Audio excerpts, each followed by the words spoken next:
Canada is breaking records and not everyone knows it. Between 2016 to 2021, we let in 1.8 million newcomers. And that's more than any other 5-year period in our country's history. In 2022, we allowed 1.2 million temporary residents to work, live, or study in Canada. That's more than the population of Calgary in 1 year. And I know study after study shows that Canada is very welcoming to immigrants, and immigrants notice this too. But will our demographic shifts really test our ability to welcome newcomers to Canada, especially temporary residents? In this video, I'm going to walk you through 7 truths about our immigration system that's not often discussed, and I think more Canadians should be made aware of them. Number 1, most people coming here are temporary residents. Now, if you're like me, you think immigration is economic immigrants, immigrants from abroad who have qualifications, who are going to continue their studies here in Canada or continue their professional occupation here in Canada and raise their kids to be Canadians. Seems like the Canadian dream, if you will.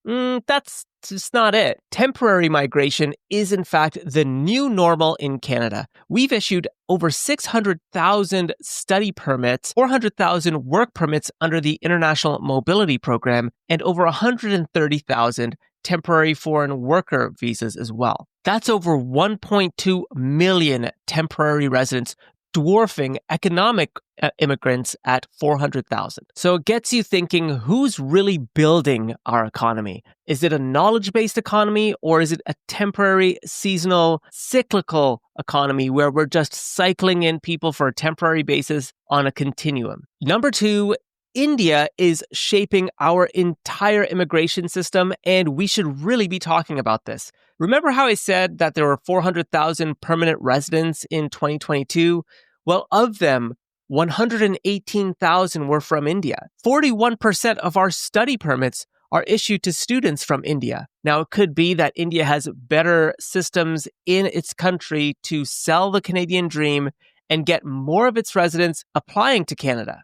But the other issue here is there's a clustering effect too. Many Indian immigrants, newcomers, settle in Indian-dominated populations, Brampton, Mississauga, Surrey, and that creates clustering, meaning it's not necessarily the case that these communities are integrating with broader Canadian society. Social cohesion becomes a greater and greater issue with more and more clustering. Number 3, most newcomers do not speak English or French at home. Now, one of the requirements to come to Canada is to speak one of our official languages, English or French. But no one said how well you speak English or French. Now, I don't mean to make light of this, but many newcomers, many temporary foreign workers, many temporary residents find themselves entering Canada and in front-facing customer service positions. And so if you're not speaking English at home, chances are your proficiency with English in the general public is going to be limited. So perhaps Canada should do more rigorous testing on how well you speak English or French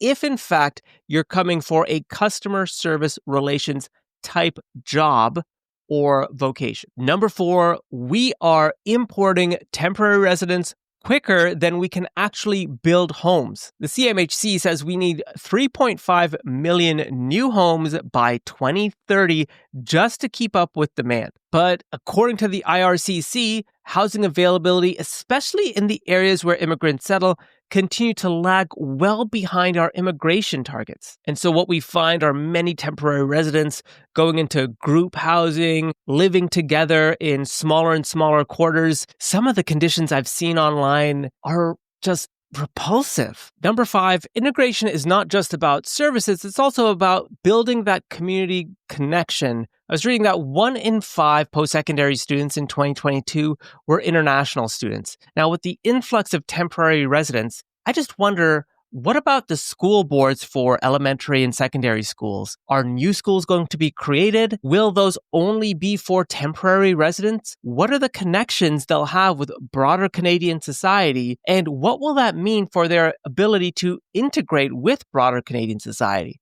When I think back to elementary and secondary school, We learned a lot about Canadian history, Canadian identity, and we interacted with students of all different backgrounds and living all over the city. I just think that if all of us were from the same community and we lived relatively in the same neighborhood, would I get that same enriching experience and would I connect to Canada as much, if at all? Probably not. And then I think, of course, about healthcare.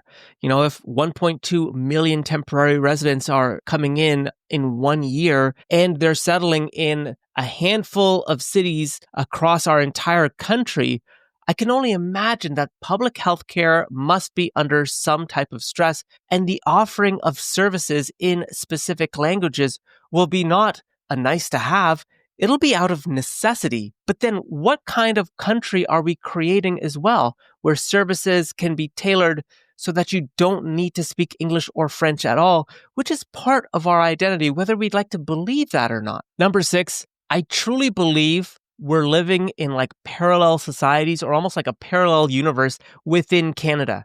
You see, we talk a lot about, multiculturalism, diversity, equity, and inclusion. I believe we're the only G7 country where multiculturalism is a policy by our government, but it doesn't necessarily mean there's cohesion and integration and an understanding of shared values. You see, in addition to settling in very specific cities across the entire country, that's siloing, a cultural siloing even.